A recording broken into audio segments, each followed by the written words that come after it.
ஒரு பொண்ணு தாலி கட்டிட்டா அடிமை நினைச்சுக்கிறாங்க. என்ன கேக்குறதுக்கு யாரும் இல்லையா?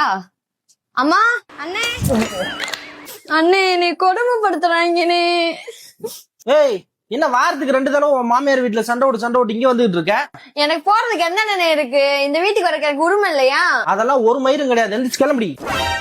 அப்பனா இந்த வீட்டுல எனக்கும் பங்கு இருக்குல்ல, சொத்தை பிரிச்சு கொடு, அப்பனா நான் போறேன். ஓ, சொத்தா? இந்த இரு வரேன். எங்க போறியா? இந்தா. இல்ல எனக்கு சேர வேண்டிய சொத்தெல்லாம் சரியா இருக்குல்ல? அதெல்லாம் 50 லட்சம் ரூபா கரெக்டா இருக்கு. 50 லட்சம் இருக்கா? சரி சரி சரி சரி. ஆமா, அடுத்த வருஷத்துக்குள்ள இந்த 50 லட்சம் ரூபாய் வட்டி முதலமா கட்டிடு. இல்லன்னா கடன்காரன் உன் வீட்டுல வந்து செருப்ப கழட்டி அடிப்பான்.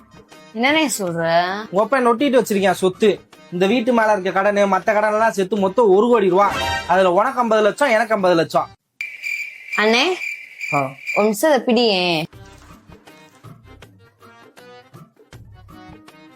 ஏய், எங்க கிளம்புற? நான் என் புருஷன் வீட்டுக்கே போறேன். காசுனா மட்டும் எல்லாரும் வாங்க, கடன்னா வீட்லயே ஒரு இழிச்சு வாப்பா இருப்பேன், அவன் தலையில கட்டி விட்டு எல்லாரும் ஓடிடுங்க. Download ShareChat.